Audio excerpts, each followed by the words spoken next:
And one of the storylines is that, you know, people don't really didn't welcome you well, and Joe saying that I was welcomed. Okay. I was welcomed. All right. I think the only moment where I didn't feel welcomed was before I got there, when I'm watching it on TV. Okay. You know, that clip that we teased him about. Yeah. You know what I mean? But you know, that's why didn't you feel welcome? What was the clip, if you don't mind me sharing, that you was like, oh wow? I mean, we've talked about it on the show a bunch of times. Talk about it with me, Mark. It's when he said Marc Lamont Hill's joining the show. And it wasn't like, oh, that's dope. Yeah. It was a variety of reactions, but they've explained that it was much more about how it was delivered to them than their feelings about me. Yeah. And I never took it personal, you know.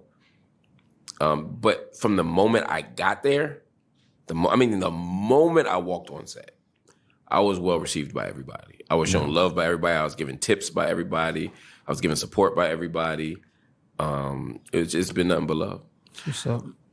I want to follow up with that because that's one of my questions on my list about this section is do you feel like Joe plays into co-host beef too much, where he will almost get on his Mona Scott Young?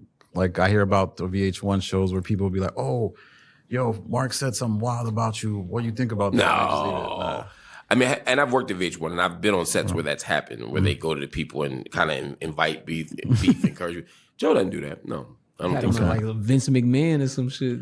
But I mean, it's funny because the clip you referenced, I remember Ish saying that, the reason we were upset is because Joe came in that day saying he needs to make a change. And I was like, that's exactly a VH1 type tactic.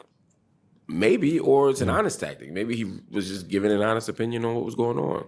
Now, we could have conversations about where to have that conversation.